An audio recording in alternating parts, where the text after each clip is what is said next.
माया ने कार्तिक का हाथ पकड़ा और धीरे से कहा, क्यों ना हम यहां वापस चले आए। हवेली नंबर 1 बहुत बड़ी है और मुझे उतने बड़े घर की आदत नहीं है। कार्तिक ने चौंक कर माया की तरफ देखा। कार्तिक ने सिर हिलाया। जब तुम्हारे मेरिडियन पूरी तरह ठीक हो जाते हैं तब भी तुम्हें अपनी शक्ति को पुनः प्राप्त करने के लिए आध्यात्मिक एनर्जी और हीलिंग का उपयोग करने की आवश्यकता पड़ती रहेगी। जब तुम अपनी शक्ति को पुनः प्राप्त कर लोगी तो हम यहां वापस आ जाएंगे। हालांकि वो भी वापस आना चाहता था, लेकिन माया की मध्याह्न रेखा की समस्या का समाधान अभी तक नहीं हुआ था। माया ने कार्तिक के कुछ समय में वापस आने के वादे को सुना और मान लिया। वो कार्तिक की बाहों में झुक गई और उसने भी धीरे से अपना सर हिलाया। उसके अधिकांश मेरिडियन ठीक हो गए थे और वो और भी जल्दी तुरंत ही ठीक हो सकती थी। कार्तिक की मदद से वो पहले से भी ज्यादा मजबूत हो सकती थी। वो जानती थी कि कार्तिक को उसके शरीर के रहस्य को सुलझाने की जरूरत है, इससे पहले कि वो बिना ज्यादा विचलित हुए इस जगह पर लौट सके। कार्तिक ने अपनी बाहों में समाई हुई उस सुंदरता को देखा और उसे एक चुंबन देने के लिए अपना सिर नीचे कर लिया। माया का नाजुक शरीर तुरंत जम गया, लेकिन जल्द ही उसने दोनों हाथों से कार्तिक की गर्दन को गले लगा लिया और खुद ही पहल की। सूखे जलाऊ लकड़ी की आग पल भर में प्रज्वलित हो गई। साथ ही ये वो जगह थी जहां उनकी यादें सबसे गहरी थी। ये अवश्यम भावी था कि वे स्वयं को गहरी भावनाओं से मुक्त नहीं कर सके। जैसे ही वे दोनों आगे बढ़ने ही वाले थे कि कार्तिक के हाव भाव अचानक बदल गए। एक अशुभ भावना ने अचानक उसकी इंद्रियों पर आक्रमण कर दिया था। क्या हुआ? कोई बात है क्या? माया ने कार्तिक की असामान्य अभिव्यक्ति को देखा और आश्चर्य से पूछा। बहुत सारे लोग। कार्तिक बालकनी में चला गया और एक जगह देखने के लिए अपनी आंखें सिकोड़ ली। उसकी आंखों की रोशनी से पता चलता है कि वहां क्या हुआ था। भयावह। क्या? कई लोगों की मौत से तुम्हारा क्या मतलब है? माया को समझ नहीं आया। कुछ ही दूर पर सायरन और एम्बुलेंस की आवाज सुनाई दी। माया समझ गई कि वहां कुछ हुआ होगा। कार्तिक उस जगह को घूरता रहा जहां घटना हुई थी। उसकी अभिव्यक्ति काफी गंभीर थी। वो बाहर पहुंचा और उसने हवा में कुछ पकड़ लिया। काले रेशम का एक किनारा जो बालों से भी पतला था, जो धीरे धीरे विलुप्त हो गया। कार्तिक को लगा कि कुछ तो गड़बड़ है। जिस जगह यह घटना हुई थी वहां का माहौल अचानक बदल गया था और यह माहौल तब तक नहीं बदल सकता था जब तक वहां कोई आपदा नहीं आई होगी। हालांकि यहां का माहौल इस तरह नहीं बदलना चाहिए था। इसका मतलब यह हुआ कि कोई ना कोई ऐसा व्यक्ति रहा होगा जिसने उसे उलट दिया था, जो कभी नहीं होना चाहिए था। कार्तिक बवंडर में बदल गया और नीचे की ओर भागा। माया पीछे पीछे चल पड़ी। कार्तिक के हाव भाव अभी अच्छे नहीं थे। जब कार्तिक और माया उस जगह पहुंचे जहां घटना हुई थी, वहां पहले से ही पुलिस का घेरा था। जब उन्होंने घेराबंदी के अंदर का दयनीय दृश्य देखा तो दोनों ने एक साथ ठंडी हवा की सांस ली। सामने सड़क पर लगभग 1 दर्जन कारों के पीछे एक अकल्पनीय एक के पीछे एक हुई दुर्घटना थी। कार हादसों की श्रृंखला में दर्जनों लोग घायल हो गए थे। एम्बुलेंस और पुलिस की गाड़ी आ चुकी थी और सड़क पर लोग घेरे के बाहर खड़े थे। कोई तस्वीरें लेता रहा और घटनाओं को इंटरनेट पर पोस्ट करता रहा। इंटरनेट पर मौजूद लोगों ने जब इस गंभीर हादसे को देखा तो वे खासे चिंतित हो गए। ये बहुत गंभीर मामला है। माया चौंक गई। घायल और जमीन पर पड़े घायल लोग सड़क पर कार के मलबे में धंसे हुए थे और खून से लथपथ थे। यह हैरान कर देने वाला नजारा था और कुछ लोगों की तो मौके पर ही मौत भी हो गई थी। माया ने आश्चर्य से कार्तिक की ओर देखा। उसने कई लोगों के मरने के बारे में यही कहा था। कार्तिक ने चारों ओर देखा और पाया कि वातावरण में कुछ तो गड़बड़ है। हालांकि यह वर्तमान में रात का चरम था, लेकिन ऐसा नहीं था कि बारिश हो रही हो या फिसलन हो। मौसम साफ था और अचानक इतना बड़ा हादसा कैसे हो सकता था? दुर्घटना का प्लेबैक इंफॉर्मेशन स्पिरिट ग्लिफ्स द्वारा तुरंत पास के कैमरों की जानकारी कार्तिक को भेज दी गई। मंजर बड़ा अजीब था। आगे की कार में अचानक एक सपाट टायर था। ये बाएं और दाएं हिलाया और दोनों पक्षों की कारों में दुर्घटना हो गई। टक्कर मारने वाली कार भी पागल लग रही थी। ये रेलिंग से जा टकराया और पलट गया। ठीक इसी तरह 1 दर्जन से अधिक कारों ने चेन रिएक्शन की तरह उनका पीछा किया। साथ ही सड़क पर चलने वाले राहगीरों पर भी इसका असर पड़ा। दर्जनों घायल लोग थे और उनमें से कुछ पहले से ही बेहोश थे। ऐसा नहीं होना चाहिए। कार्तिक ने मुंह फेर लिया। ऐसा लग रहा था कि यह दुर्घटना नियंत्रण से बाहर हो गई। ये कैसे हो सकता है? ऐसा नहीं होना चाहिए था। कार्तिक उदास चेहरे के साथ फिर से बुदबुदाया। ये सब भी अजीब था। आसपास कोई असामान्यता नहीं थी। केवल एक ही स्थान था जिसका निरीक्षण नहीं किया गया था और वो था आकाश। कार्तिक ने आकाश की ओर देखा और उसकी आंखें चौंकाने वाली रोशनी से चमक उठी। वो देखना चाहता था कि क्या हो रहा है। कार्तिक की अभिव्यक्ति अचानक बदल गई। दुर्घटना स्थल के ऊपर आकाश में काली गैस का एक बादल चक्कर लगा रहा था।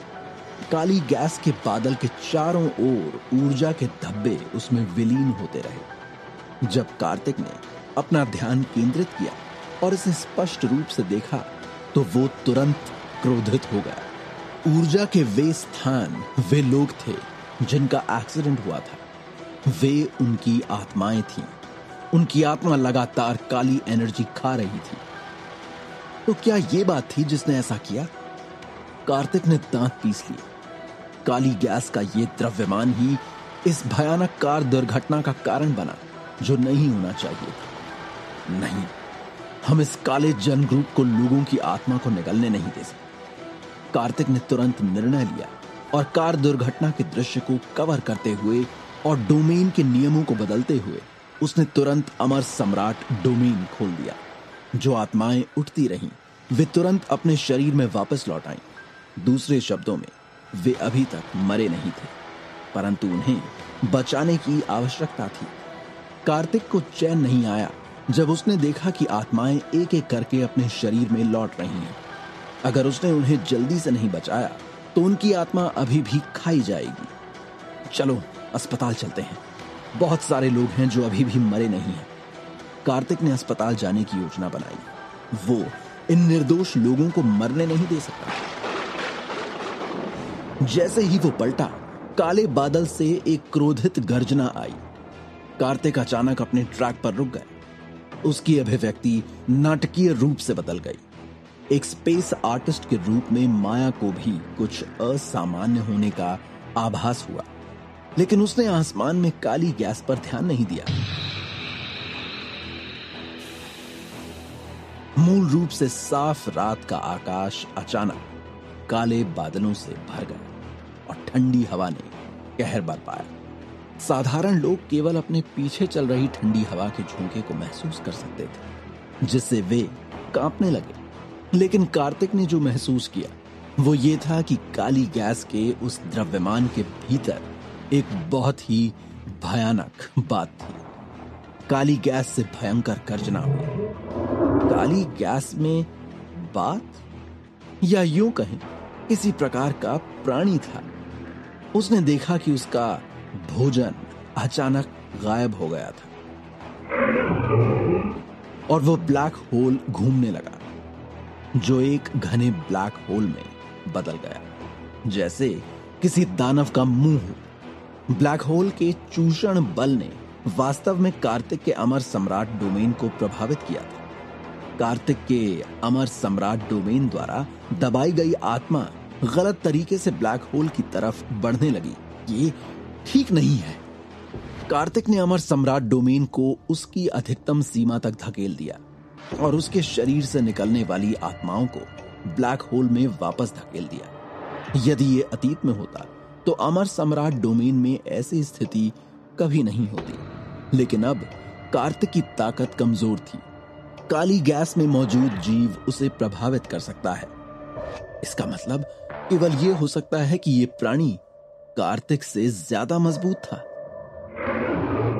कार्तिक के कानों में एक उग्र दहाड़ सुनाई दी। कार्तिक ने अपनी हथेली से एक मोहर बनाई। अमर सम्राट डोमेन से अनगिनत सुनहरी रोशनी फूट पड़ी और काली एनर्जी को कैद करते हुए आकाश में टूट गई। काली एनर्जी सुनहरे पिंजरे से टकरा गई, जिससे वो हिंसक रूप से हिल गई। ओ, आवाज क्या थी? भीड़ ने एक असामान्य आवाज सुनी। यह गड़गड़ाहट और एक जंगली जानवर की दहाड़ की तरह लग रहा था। वे सभी कांप उठे। कार्तिक ने छलावरण तकनीक का इस्तेमाल किया। अमर सम्राट डोमेन के उद्घाटन को कोई सामान्य लोग नहीं देख पाएंगे। हालांकि काली गैस के साथ टकराव ने अभी भी हंगामा कर रखा था। काली गैस को अस्थायी रूप से कैद करने के बाद कार्तिक ने घायल व्यक्ति की ओर देखा। इन लोगों को बाद में अस्पताल भेजा जाए। मैं भी जाऊंगा। मैं उस साथी को लोगों की आत्मा को फिर से खाने नहीं दे सकता।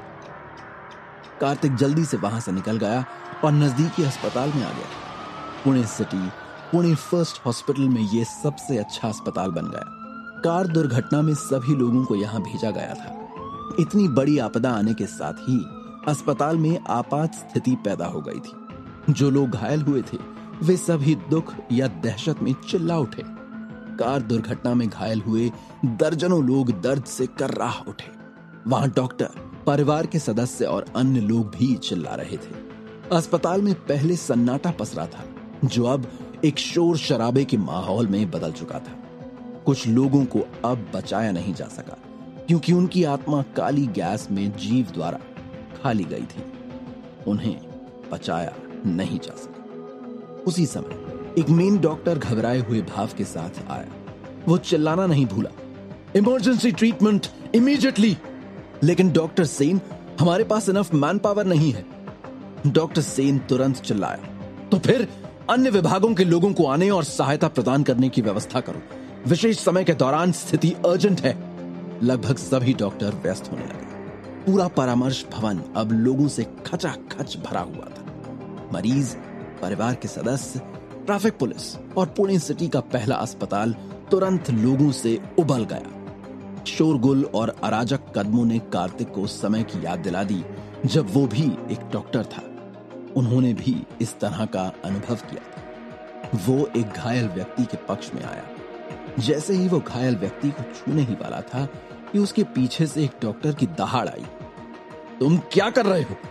घायल व्यक्ति को मत छुओ। इतने सारे घायल लोगों के अचानक सामने आने से पुणे फर्स्ट हॉस्पिटल भी कुछ हद तक असहाय था। उनके पास मैन पावर की कमी थी। फिर भी वास्तव में ऐसे लोग थे जो परेशानी पैदा करने आए थे। कई डॉक्टर आपातकालीन उपचार में एक्सपर्ट नहीं थे और इसे अच्छी तरह से संभाल नहीं सकते थे। वे केवल घायलों को अस्थायी रूप से स्थिर कर सकते थे। कार्तिक को डॉक्टर की दहाड़ सुनाई नहीं दी। वो बाहर पहुंचा और घायल व्यक्ति की छाती पर दबाव दिया। वो व्यक्ति तुरंत दर्द से कर्राह उठा। तुम क्या कर रहे हो? क्या तुम उसे चोट पहुंचाने की कोशिश कर रहे हो? डॉक्टर दौड़े और कार्तिक को उससे अलग खींच लिया। कार्तिक को दूर धकेल दिया। मैं भी एक डॉक्टर हूं। यह मेरा चिकित्सा योग्यता प्रमाण पत्र है। मैं यहां हूं आपकी मदद के लिए। कार्तिक के पास बकवास करने में समय बर्बाद करने का समय नहीं था। काली गैस नष्ट नहीं हुई थी और वो आत्माओं को भक्षण जारी रखने की योजना बना रहा था। इसके अलावा कार दुर्घटना में सभी के शरीर पर काली एनर्जी के निशान थे। जब तक वे मरते रहेंगे, उनकी आत्माएं भस्म होती रहेंगी। इसलिए कार्तिक के लिए यह समय के विरुद्ध एक दौड़ थी, एक ऐसी दौड़ जिसे विलंबित नहीं किया जा सकता था। डॉक्टर एक पल के लिए स्तब्ध रह गया। उसने सिर से पांव तक कार्तिक को गौर से देखा और पाया कि उसका चिकित्सा योग्यता प्रमाण पत्र असली था। उन्होंने और कुछ नहीं कहा। उसने अपने दिल में कार्तिक के लिए सम्मान महसूस किया। वो जानता था कि कार्तिक उनके अस्पताल में डॉक्टर नहीं था, लेकिन फिर भी उसने बिना किसी हिचकिचाहट के उनकी मदद की थी। वो बहुत आभारी थे। कार्तिक ने आगे बढ़कर घायल व्यक्ति को दबाया। 3 सेकंड के बाद उसने कहा, इस घायल व्यक्ति की पसलियों में पेट की गुहा और बड़ी मात्रा में आंतरिक रक्तस्राव हो रहा है। तुरंत उसकी तस्वीर लेने और सर्जरी की तैयारी करने की व्यवस्था करें। ये सुनते ही डॉक्टर दंग रह गए। उन्होंने कार्तिक को अजीब तरह से देखा। उसे कैसे पता चला कि घायल व्यक्ति की हालत क्या है? कार्तिक ने मुंह फेर लिया। जब उसने देखा कि डॉक्टर ने कार्रवाई नहीं की तो वो चिल्लाया, तुम वहां किस लिए खड़े हो? क्या कार्तिक वहां मौजूद सभी मरीजों को बचा पाएगा? और क्या वो उस काले बादल के राज को जान पाएगा और उसे रोक पाएगा?